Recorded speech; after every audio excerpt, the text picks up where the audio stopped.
এখন পর্যন্ত একমাত্র ইনকিলাব মঞ্চ দ্বারা জুলাই কেন্দ্রিক কোন প্রোগ্রামের ঘোষণা করে নাই।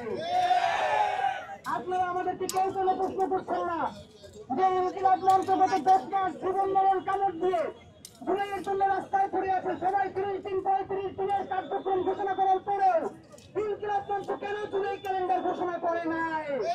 কারণ এই জুলাই এখন পর্যন্ত জনতা আর করা যায় নাই।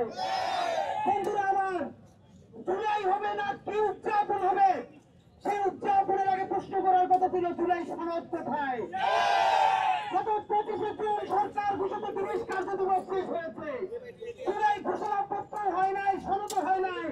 অফিসিয়ালি সরকার এখন পর্যন্ত তা নিয়ে কোনো ব্যাখ্যাও দেয় নাই। বর্তমানে রিয়াসত করেছেন এবছর হবে কিনা তারা কোনো তেমন ইমপ্রুভমেন্ট দেখতে পাচ্ছেন না রাজনৈতিক দলের জন্য। যদি রাজনৈতিক দলের কারণে কিছু নাই পারেন তাহলে এই রাজনৈতিক দলের কারণে কিন্তু জুলাই হয় না, মনে রাখবেন। আপনি না বললে এই মাসের মধ্যে গণভোট দেন, দেখি আমরা পারি কিনা। এই জুলাইকে রাজনীতিবিদদের হাতে ছেড়ে দেওয়া যাবে না। এই জুলাইকে ইন্টারিমের কাছে ছেড়ে দেওয়া যাবে না। এই জুলাইকে পুরো একক রাজনৈতিক দলের হাতে ছেড়ে দেওয়া হবে না।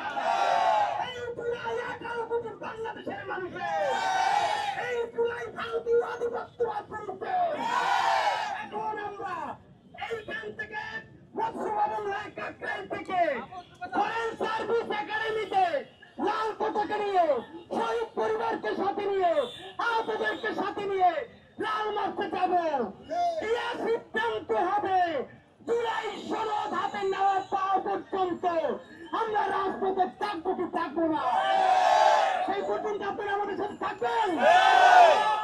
বন্ধুরা, জুলাই হওয়ার পরে এইটা প্রথম জুলাই, তার মধ্যে যদি হাতে সনদ না পাই বাংলাদেশের স্বাধীনতা সার্বভৌমত্ব থাকবে না।